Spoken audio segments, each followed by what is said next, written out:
Orlando.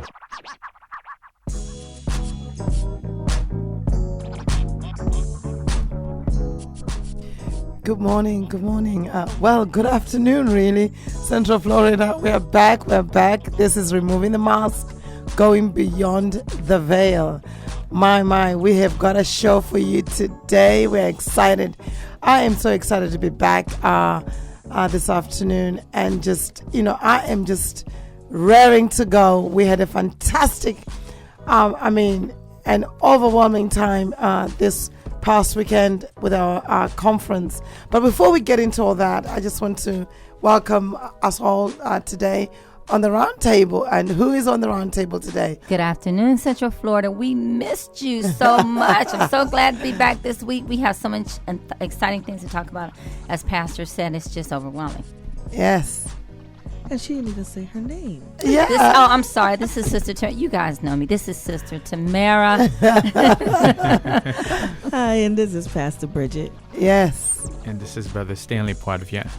Oh, Poitvien. Okay, I'm going to practice that. Yeah, I need a lot of practice. Well. Here we are again, Central Florida, this afternoon. I just want to put a bulletin out there that there's a possibility of us moving our time, well, not our time, but our day to Thursday. I'm not hearing any shouts of joy or, Okay, Pastor Bridget. Oh my goodness. I guess when you get used to something, I know. I'm big on change, so I guess I have to get with the change. Yeah, I'm not used to change. I must admit, I'm not somebody who. Me, I just go with the flow. Whatever happens, I'm there. Yeah, I'm not. I don't easily succumb to change. But here we are. This is where we are. I want to put it out there. Everyone who's has been following us and been listening to us. We will be changing possibly our day to Thursday. The time remains the same from 12 to 1. So, stay tuned and just listen out for the changes that are coming up. All right. Well, as I said, we have got a fantastic show that we have for you today. As we're just going to come together, discussing and talking about the issues, particularly this season. We're talking about dysfunctionalism in the family, and we have got something great prepared for Central Florida, which is our financial explore. I am excited. I don't know what to do with myself. We have been learning a lot. Brother Stanley has been teaching a lot, especially at church during offering time. I remember I had a private audience with him. And he was talking to me about detoxing the mind. And mind you, I'm not one who has ever followed the, what do you call it? What you and Yvonne and Precious and Isabel do. What do you call that? Well, we call that the status quo. The status quo. No, you guys are... What do you call it? Part of the 2%, is it? Yeah. Oh, you mean the percentage. Yeah. The 98 percenters. Yeah. The 98% versus the 2%. Okay. Which is 98% of, which is considered, the Bible referred to that as the many. Okay. And the few. Okay. So we want to be part of the 2%er. Okay. The few that actually take charge of their own lives in all areas. Oh. Yeah. But professionally, what would you call that what you guys do? What do you call it? And motivational speaking? Not motivational speaking. It's a personal development. Well, personal development, but it markets the selling. What do you call it?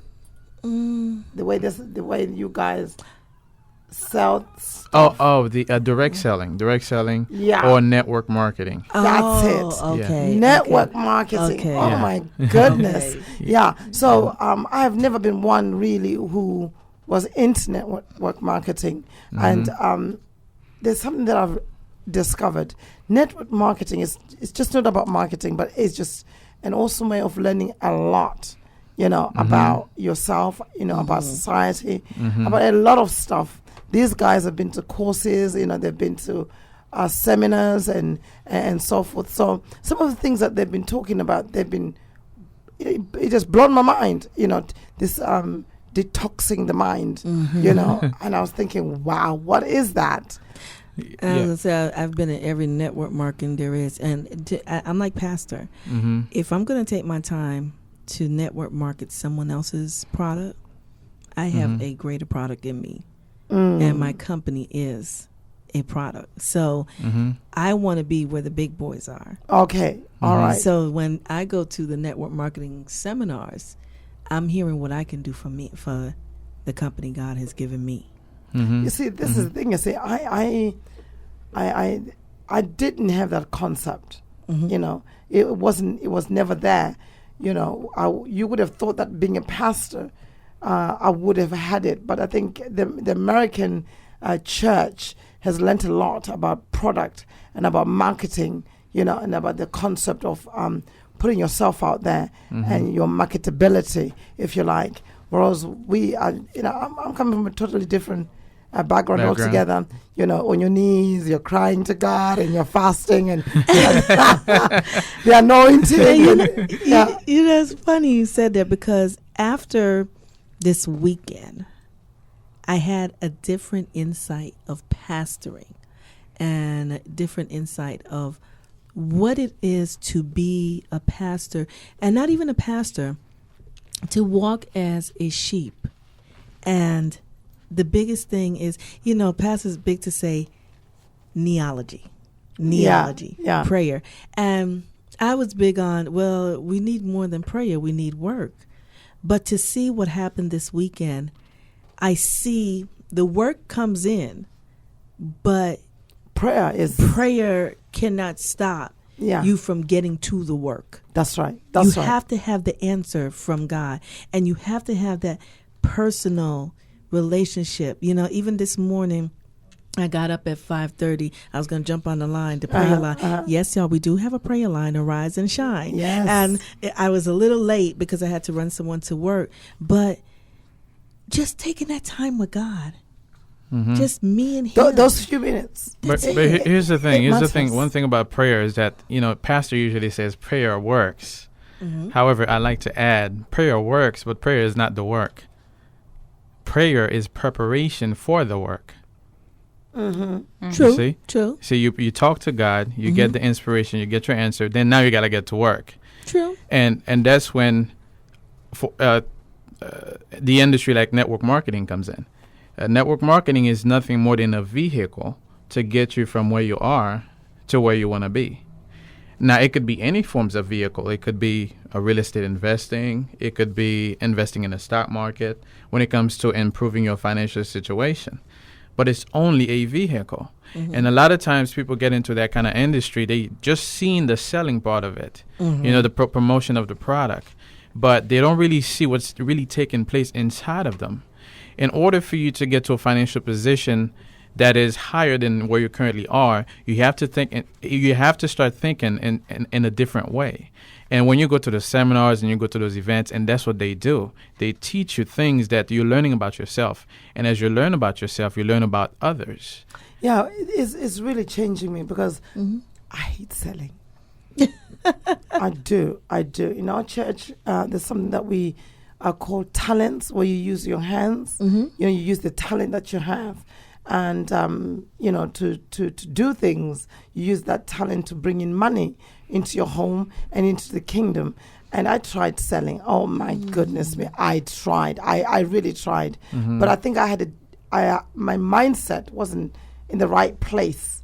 You know, I had a different concept to selling. When I was a child, my grandmother used to make me walk the streets selling. You know, whether it's eggs or whatever she's got, you know, she's grown in her back garden, or the eggs or whatever it was, we would go to neighbors and sell it, vegetables, and sell them. And I hated that. Let me ask you a question. Selling is a part of someone's, your passion.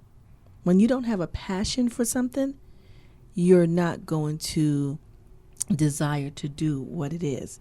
Now, let's say that was your grandmother's eggs, your grandmother's vegetables, right? Now, if that was something you took your time to grow in your backyard, put your all in it and you believed in it, would you have seen that selling differently? Yeah, I would have seen it. Like now, I think through the financial exploit that's going to be happening, and some of the things that have been said, and the team that we have in our church, the way they've been educating us, the way they've been transforming our mindsets. I know that when I'm preaching, I'm actually selling something. You're actually, we all are. Yeah, we are always selling ourselves as individuals. And the thing too about we'll say marketing, merchandising. That's what selling is.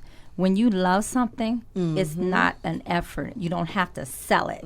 When you love something, you're going to speak about it. You're going to give an example of it because you're actually going to use the product. And actually, you live it. Right. You live the product. You know. So that's what I'm discovering. I'm thinking, wow. Yeah. Most people look at selling in a wrong way, as if you were to convince someone. We're not here to convince anyone. A selling is a transfer of belief. Product knowledge. Not necessarily product knowledge. But when you know something, like Bridget was saying, if you've put your time and effort, you know this thing because you've done this.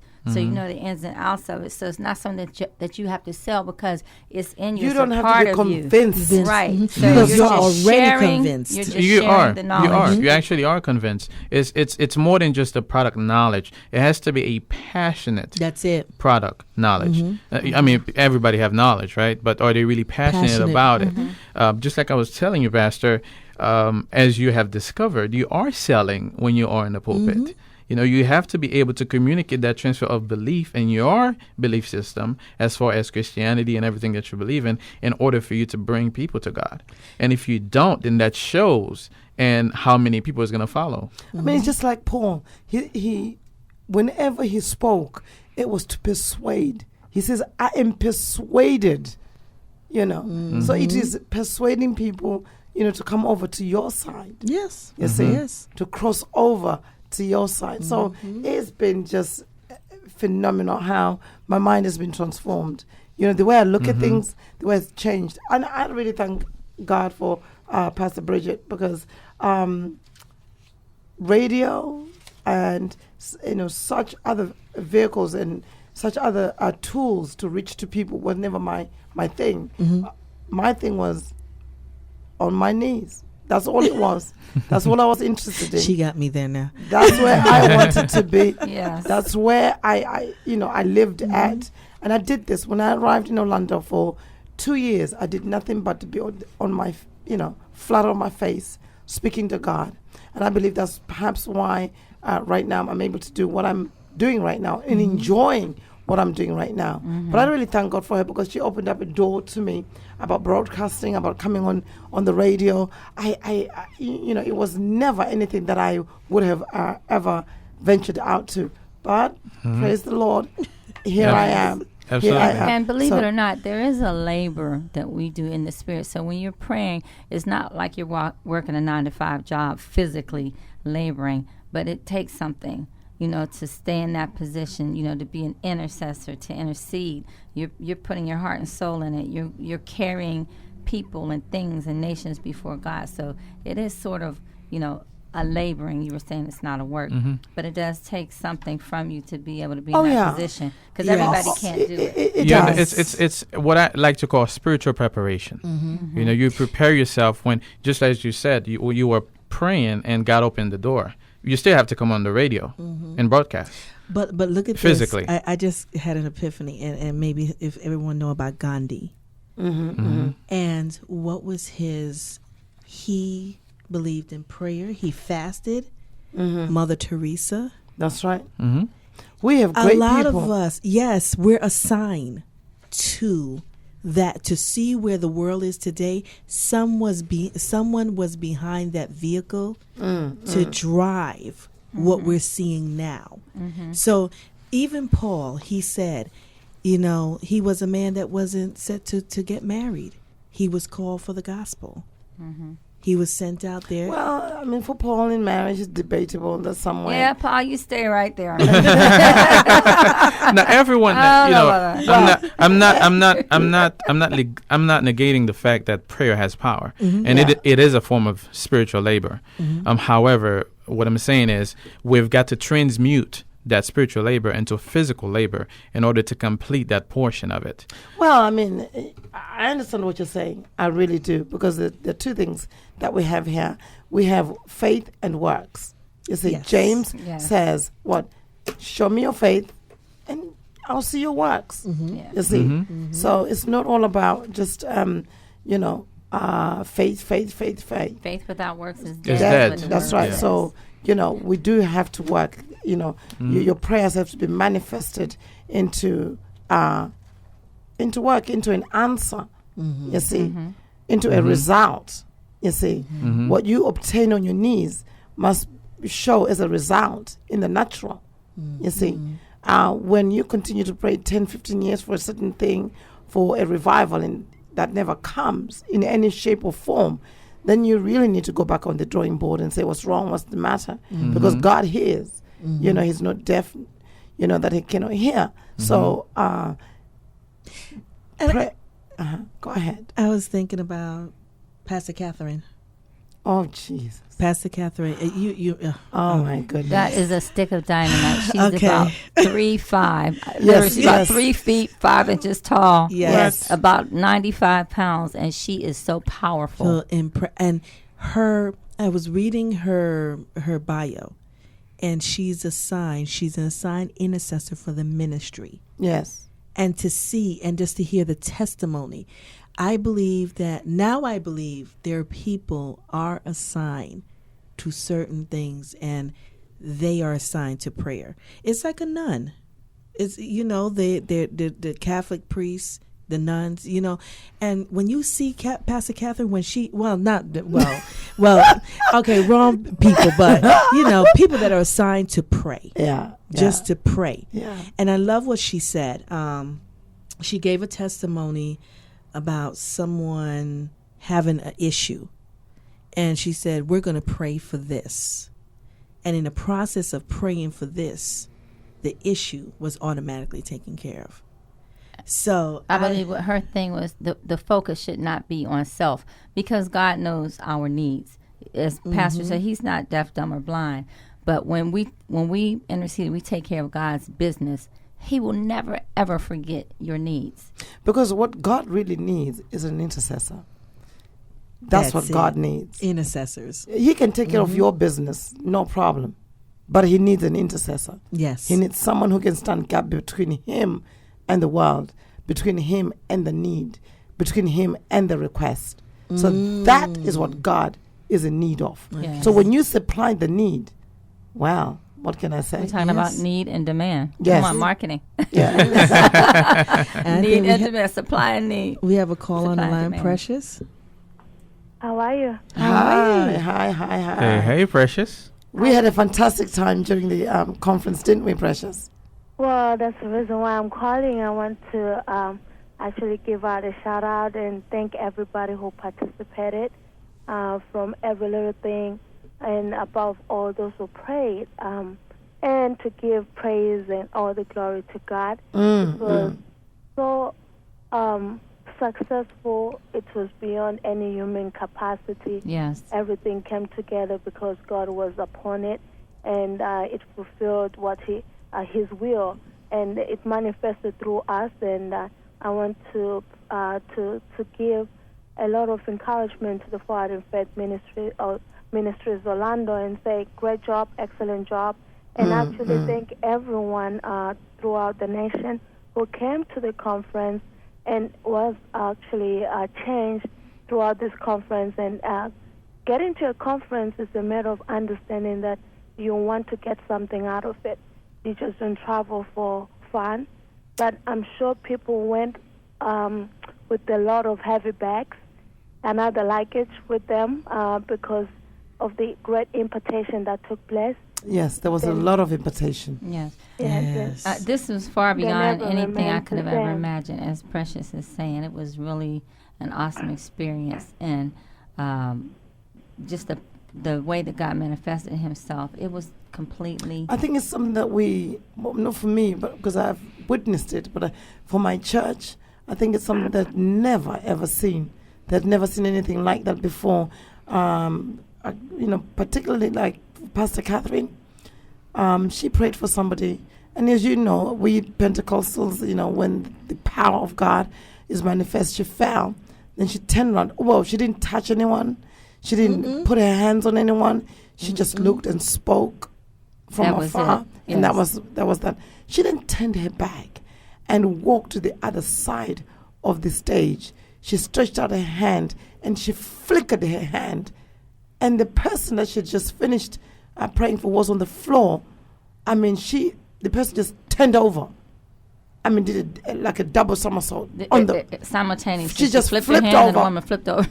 She just flipped her hand. It's not just another Didn't even conference. look at her. Wasn't focusing on her. She just stretched out her hand and flipped her hand, and the people on the floor flipped at the same time. But that comes to show you the power within in prayer. When you get so connected with God, he said you would do greater things. So if you could imagine what Jesus did with the man and the dirt, putting it on his eyes and he's seeing, can you just imagine when you connect with that power within with God? And what can happen? And the important thing is not just the flipping. That was just a physical manifestation, but people got up different. Yes. They were changed. That's right. Things were broken in their lives. That's right. And go ahead. No, I was just saying that after every conference, you get excited. You are in the midst of, for us, with this particular conference, the spiritual and Christian conference where you get the power, you get to see the power of God. You get to be changed, and elevation of your spiritual growth is taking place. And now the question is, after the excitement, after all has been said and done, are we ready to take on the new part? And that's mostly with any of the conventions. When you are out there in the real world, the power that we received, the anointing that we received, are we going to put it into action? I believe for us, this has really changed. There's been a shift in the atmosphere. I know that there's cliched phrases that are spoken of at all times, but there's really been a shift in the atmosphere. Like last night, we are tired. The conference was, we were busy. I mean, we were busy to the very last minute. We were busy, but I saw a great turnout. One thing that I've also discovered is that in our church, we seem to have more people turn out for prayer than anything else. Yes. When we call for prayer, everybody kind of, just it registers and everybody comes. So we saw that last night. And it wasn't just like let's just pray 5-10 minutes, but it was hard to pull everybody back from that place, to the overflow. I believe that's where we are now at, in the overflow. And it was so hard to pull everybody back and say amen and release everyone to go home. So I really believe that we have been set on a different level now. The standard, the bar has been raised in our midst. So I'm just appreciating God. I'm just blessing God for this conference and for what he has done for us. Yeah, God bless his name, and thank you so much. And may the Lord be with you all. And we're looking forward to the next dynamic conference in Orlando. Oh, yes. That will raise another bar again for us. And the moment it raised, I believe that we are more blessed because we are the host, and we could feel the change, we could see the change, and I'm sure that actually touches every aspect of our lives. In every area of our life, it has been changed, and I'm hoping it's going to continue, and I'm sure that God will never forsake us. Yes, and we're also very thankful for the leadership, that is above our overseers, Dr. Laverne and Dr. Steve. They were just wonderful. Dr. Laverne was just exceptional. Yes. And they allowed this conference to take place here in Florida, Orlando. They could have gone anywhere else. But they allowed us to have it here, so that our church Forward in Faith Ministries, Orlando, the assembly here in Orlando will never be the same again. So we really do appreciate the leadership that we have, that, have the heartbeat of God to build up and to edify a people that are hungry and craving to see the power of God. So I'm excited. I'm excited, and I'm just really, really grateful to God. And Central Florida, we do have another conference coming up. Well, we do. A seminar, really. Okay. The Financial Expo. Yes. So if you've heard the power, if you've heard the breakthroughs, and you didn't come, I've got to tell you, you have to attend the Financial Expo. We'll be right back.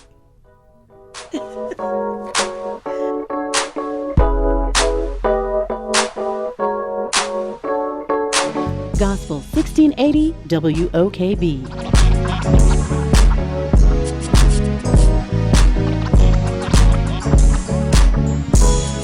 Arise and shine prayer line, for the glory of the Lord is upon us. Please join us Monday through Friday, 5 a.m. to 6 a.m. Telephone number 216-937-3949. Follow the prompts. Enter access code 395157. Sponsored by Forward in Faith Ministries. Located at 11609 South Orange Blossom Trail. You know that the ice cream scoop has the power to make a child smile, and that by slowing us down, the traffic light can keep us going. You know that the golf tee brings friends together, that the mailbox keeps them connected. You know that the cataract laser helps you look to the future, while the pacemaker ensures that there's a future to be seen. You know that the lawnmower, the clothes dryer, and the elevator make life easier, that the blood bank makes life possible. You know that these things we count on every day started as ideas. But did you know all these ideas came from the minds of African Americans? Support minority education today so we don't miss out on the next big idea tomorrow. The United Negro College Fund, a mind is a terrible thing to waste. Please visit uncf.org or call 1-800-332-UNCF. Brought to you by UNCF and the Ad Council. You wanna go? All of you who wanna go to college, wanna go? You best listen to this knowledge. Listen, you gotta be a go-getter, cause it's hard to get there. Get up in their face, get up in their space, so ask for help and do not stop. Know how to go, that's it, let's rock. That was Farnsworth Bentley with Wanna Go. For more college info, visit knowhowtogo.org. Brought to you by the American Council on Education, Lumina Foundation for Education, and the Ad Council. Forward in Faith Ministries, a ministry bounded by the Spirit of God. We are located 11609 South Orange Blossom Trail, Suite 204, Orlando, Florida. Our service times and days are following: Sunday, devotionals at 1:30, service at 2:30, ladies prayer meeting on Tuesdays at 7:30, Bible study and prayer on Fridays at 7:30. If you would like to find out more about our ministry, log on to www.fifmorl.com. Gospel 1680 WOKB.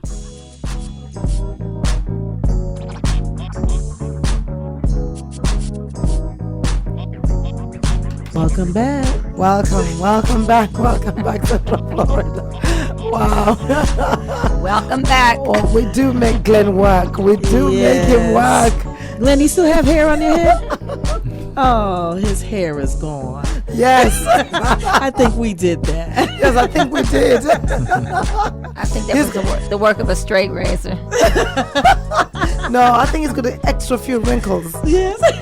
Yeah, and we're doing that to him. We have to pray for Glenn, everyone. Yes. We have to pray for him. Let us pray. You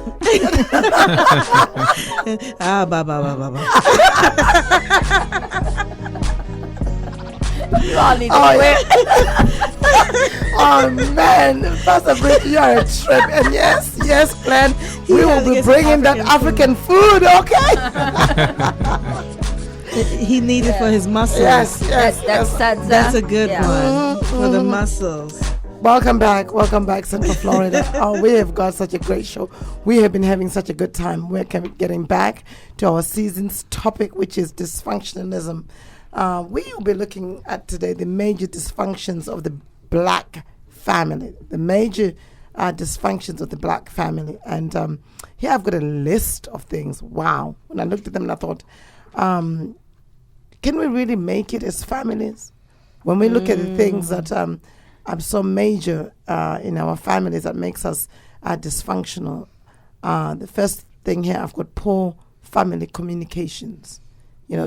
Talking to one another, being able to communicate, being able to express ourselves in a way that it will be understood and will be heard. Taking time to really think about how we talk to one another. Taking time. I had to do that. And they said this is the black family? Yes, major dysfunctions of the black family. I've got it here. I was watching Ayana last night, and I saw, I hope I say it right, Caucasian?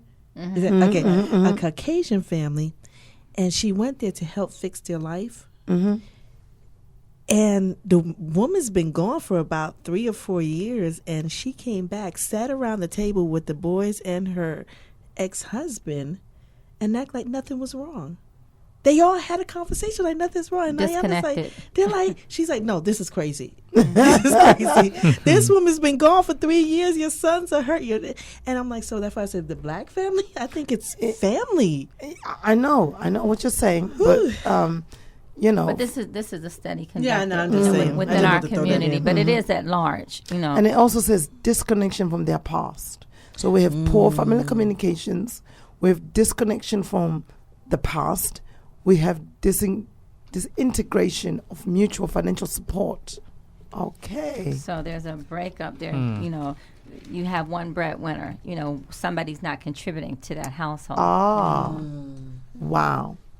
An increase in lack of respect for parents and elders. Most definitely, we see that. Yes, we see that. Oh, yeah. Yes. Oh, yeah. The amazing thing is that in my family, I don't know whether we're coming from a different culture, obviously, but with my boys, it's one of the imperative things. I will not have them speak to me in any other way, but the way we have been brought up culturally, not according to what's going on out there. There's a way they address me as their mother, in an African way. There's a way that they do that.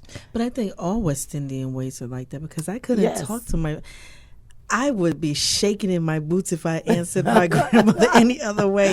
I said, one time I said to my grandmother, "Dag," and I got popped in the mouth. I said, "Why you hit me?" And she said, "You know the other word?" She's like, "You don't talk to me." I'm like, I just said "dag," and it doesn't mean anything. And it's the same as me. I don't like any of that. I remember in London, I was going up the stairs, and my mother called me, and I rolled my eyes. The way you did it. Yes, I did. I rolled my eyes when she was speaking. Ladies and gentlemen, I saw black, then stars. Yes. Then there was a bright light. I mean this. Truly. Well, I have that's to stand true. up It was the backhand. for the African Americans, because we are a melting pot here. We've got Africa, we've got Haiti, and we've got Jamaica. And I'm the only American representing here, okay? Well, but my grandmother and them, they did not play. My mother and them, I would, if I thought about opening my mouth. And, that trickled down to my kids, too. I have big boys. I'm a petite woman. I'm 4'11". Okay, my oldest son is about 6 foot tall, and he dare open his mouth to me. So it's just your teaching, how you're brought up. But a lot of it is cultural. But this is now broken down here in America. Now this is broken down. You are seeing how children relate to parents in a very, very different way. Yes. You can say anything you like. I think it's because of the governmental system. I hate to put that out there. But I They have to contribute. also- Yes, because when I worked for Devereaux, it's for younger children, like teenagers, that's been in the court system, and they send them there to rehabilitate them, they teach them how to make that phone call, or your parents said this or your parents said that, and they'll tell you quick. And I think also there's been a cultural breakdown here within the United States, because as I was growing up, now I am of the African American culture, the black race, but I grew up in an all-white town. And there were children, I can remember I was 12, 13, there was a classmate, I went to her house.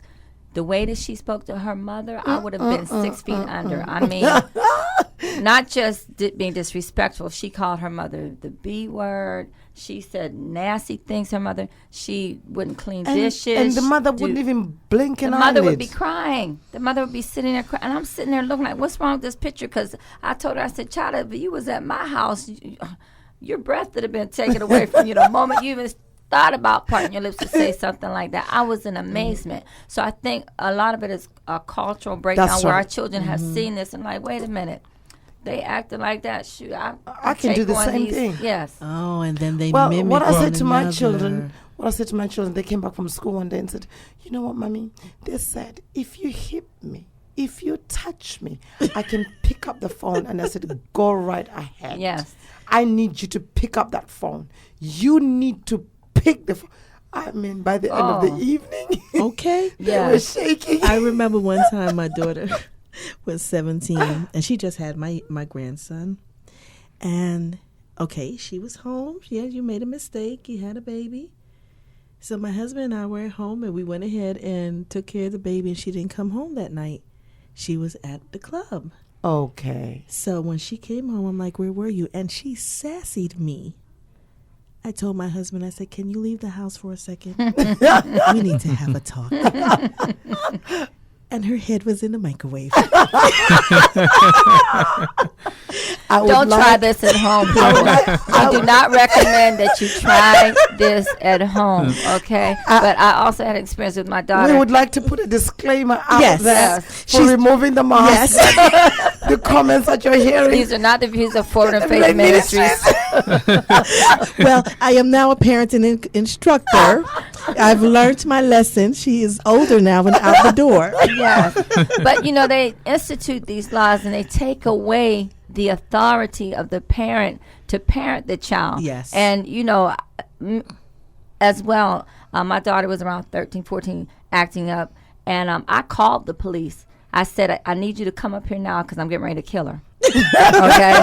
And I proceeded, I wasn't going to literally kill her, but I proceeded to do what I needed to do. They sent 3 police cars to my house because I wasn't playing with her. I needed to be serious and let her know you are not going to disrespect me, my household, my other children, the family. Mm-hmm. And so... When I was growing up, especially in Haiti, I mean, just the name of my mother alone. You grew up in Haiti? Yes, I grew up in Haiti. Just the name of your mom? What's your mother's name? What was her mom's name? Well, her name was Janet. Well, just her name. Well, just her name? Her middle name is Janet. Her first name is Marie, but we call her Janet. People call her Janet in Haiti. Okay. Just that name alone would, if I was doing something wrong. And they said, Janet. If they said my mom is coming. Or my mom is around, or my mom is here. Just the name alone will make me act right. Yes. So that's so that's something that I've learned from early age. Yes. Because I was fortunate enough to have my mother around to raise me. Yes. A lot of time in the society, the parents are not around at an early age in the life of their children. We have daycares now raising our children. Yes. So right then and there's a disconnect. And television and video games. And And right then and there's a disconnect. And also a lot of mothers are not breastfeeding their kids because of, I guess, hip type of new style. But psychologically, that has a major effect on the kid. The way the child even respond. Bonding, yes. To the mother. So the bonding is not there. So those names that are coming out of the kid's age is not totally the fault of the system. There is a parenting disconnect. Oh, yes, most definitely. As well. And, as we see, because it takes two to tangle, right? Our mentality. Yeah, the mentality is not there. The bond is not there. And even though I was afraid of my mother from a respectful standpoint, but when she was gone, I missed her. Yes. You know, I had that bond with her. We had something like that about 3 weeks ago at our prayer meeting. One of the ladies came in and she has got a number of children. So I took the kids and I started to discipline them. I said, you know, you can't run around, you can't make noise, don't do that. If you do that, I am going to discipline you and I'm going to come home. Oh, yes. Don't you think I'm not going to come home? They stood there seriously looking at me. You know, I thought these kids are going to hate me for life, you know. But they turned around, went away, and from that day forth, they follow me. And they came back. And one of them asked, can I come and stay with you? Can I live here with you? They want to be Can I be here with discipline. Yes. So it totally blew my mind. You know, I looked at these kids varying in age, and I was like, wow. And I looked at them and I said, do you want to stay with me? And I said, I want to come in. And they would follow me. Even up to now, if I go to their home, you know, they don't. I thought that when they see me, they're going to scatter. They're going to run with fear, you know, and dread. But no, they showed so much love. And another thing I noticed too, and we don't do this, but even the guys in the street with their pants down, I will walk right by them and say, "Come here, pull your pants up." Yes, ma'am. No one has taken the time to tell these people that. One day I was driving down the street and I was on the phone with my daughter and I saw one of them with their pants down. I said, pull your pants up. And my daughter said, Mom, would you leave those children alone? Well, with me, I would love to do it, but I am petrified of those boys. Oh, my God. I just think of them all as my children. Yes, they will not disrespect. Bring yourself over here. Them children over there. Children. And you know, we had those people back in the days. Oh yeah, we did. That will tell you if you're seeing doing something wrong. Yeah. I know your mom. I know your mom, or I know your auntie. I know your uncle. Yeah. And let me tell you, I put the fear of God in this young man. I didn't know his mother, but I called him over. I said, "Come here." He's from Trinidad, and he said, "Yes, ma'am." I said, "What are you doing out here?" He was selling CDs or something. He said, "Ma'am, he had his little hustle." I said, "Give me your mother's phone number. I'm calling your mama right now." He's like, "You really?" I said, "Call your mama right now. I want to talk to your mother." So he called his mother and he was dead in there. But, you know, it's just to show that they will, if you take that role with them, they will adhere to it. It's just that nobody's taking that role. And this is how the enemy has infiltrated. This is how the enemy has now come in. He has put fear in us. We cannot discipline our children. We cannot tell them anything. And obviously the government, the law has come in there somewhere and, you know, now telling us you cannot do this, you cannot do that. You know, this is not the way you can raise your children. We're not talking about physical abuse. We're not talking about abusing your children, but we're talking about discipline. And I think it's also a sort of an ignorance about the laws. The laws does not forbid you to discipline your child. It's more towards abusing your child. That's how you do it. Thank you. And that's the problem there. So a lot of people get, they kind of get nervous about it. I remember at one point I had a situation with my father, and when I came here I wilded out. By the way, from Haiti. I was this good child, and then when I came here I wilded out. And there was a situation between me and my father, and the cops came in, and when the cops came in, my father was explaining, and I was explaining, and you know what the cop told me? He told me, until you're 18 years old, you're gonna have to follow the rules of the house. And if you don't want to follow the rules of the house, then you need to get your own place. Okay? I like that police officer. This was a police officer that came in and said that. And they really don't want to have to deal with those type of domestic issues. Yeah, because there was no blood. There was no, it was just big arguments, and I guess the neighbors called the cops or whatever. But as long as you're not abusing your child. As long as there's no evidence of marks on it. Yeah, that's what they're looking for. That's what they're looking for, because there's a lot of crazy parents out there as well. Yeah, there is a lot of crazy parents. So and that's why these laws are there to protect the kids against those kind of abusive parents. those that are involved in drugs and alcohol and, all these sorts of things. But not for parents that are actually disciplining their children, because if we don't, then the system will have to discipline them by putting them in jail. That's true. That's Somebody right. will. Somebody will have to discipline them some way, somehow. Now, so we have to do the work. Now, listen to the next point. It says, the major dysfunctions of the black families. It says here, unprecedented number of female heads of households. So what we're getting is more women being the head of household. Of the household. And that has impacted, in how well a family will function. I was talking to my sister this morning. She called me from London. And I said, the boys are doing really great. And I think the major bulk work of that, is due to their father, not me. It really is due to their father, because I believe that there's a stage, there's a time that boys go through that they need that father figure. Not mommy, but a father. They really need that voice that is coming from another man talking to them. My children now, they will go to their father and say, I need this and I need, and I'm starting thinking, okay, I mean, your dad is still going to come back to me and talk to me about it. So go ahead, You still have to, all of you are going to have to come back to me anyway. Yes. But I can just see the pull that the boys have, even my daughter, the pull that their father have on them. It's just amazing. And I can just imagine that if we didn't have it, the chaos that would be in the house. There came a time when my husband wasn't there, wasn't in the picture. The boys would fight. They would fight as if they're going to kill each other, But when he came on the scene, and it's amazing. It's just amazing. They do a little bit of squabbles here and there, but it's nothing like what it was before.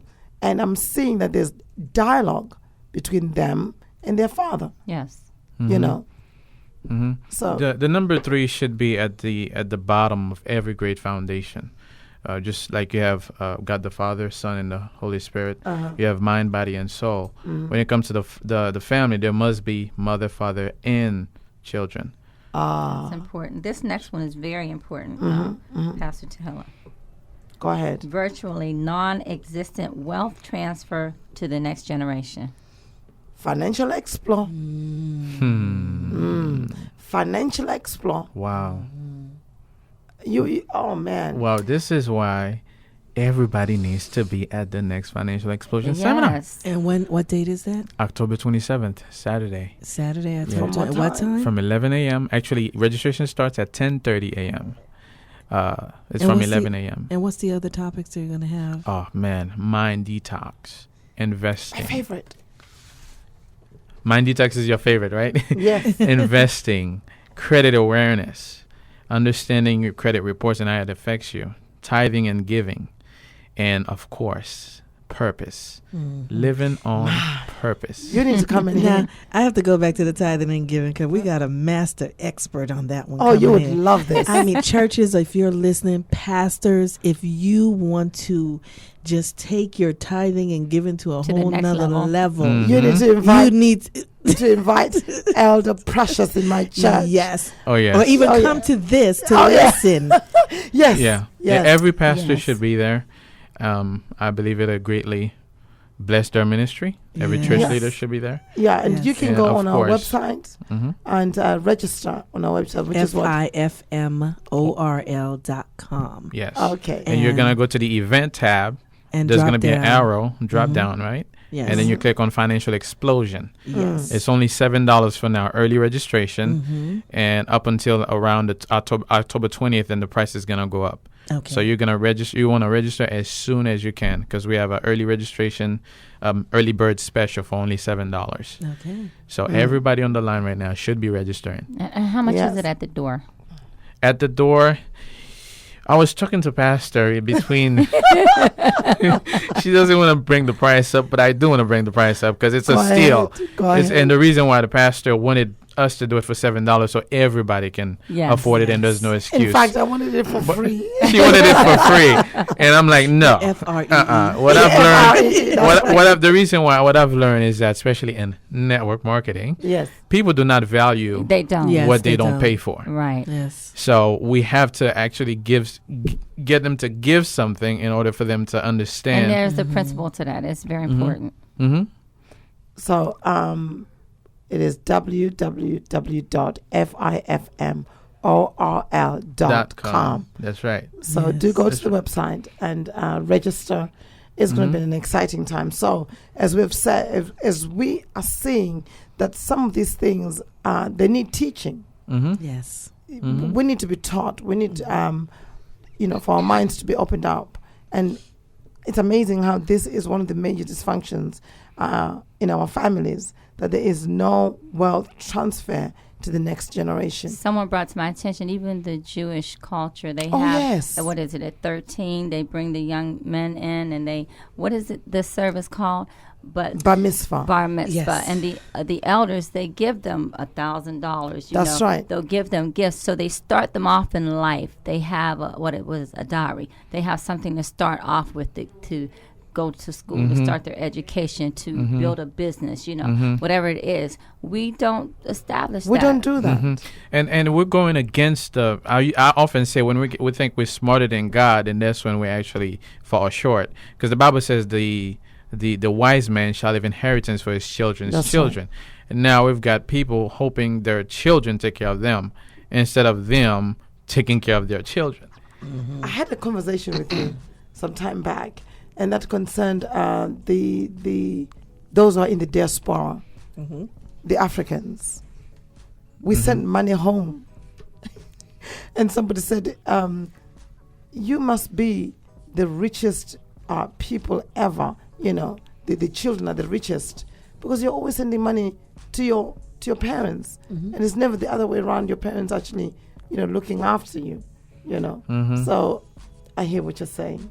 Yeah, so there's a role reversal, and it starts earlier than we would like it to in most families. Mm-hmm. Yeah. And there's so much more we need to touch on. Oh, yeah, so much more. Now, let me just give you another announcement. I know Glenn is saying that music is telling you it's time to go. It's time for us to go. But listen, we have changed our dates for removing the mask from the first Saturday of the month. Now we're moving to the second Saturday, which is going to be next week, the 10th. Okay. No, the 13th of the 10th. The 13th, which is next week, removing the mask is going to be taking place next week, Saturday, which is on the 13th from 12 to... When we finish. When we get done. And obviously the address, if you go on the website, is right there available. It's 9920 Chardonnay Drive, zip code 32832. And here's the numbers to ring if anybody is looking for information.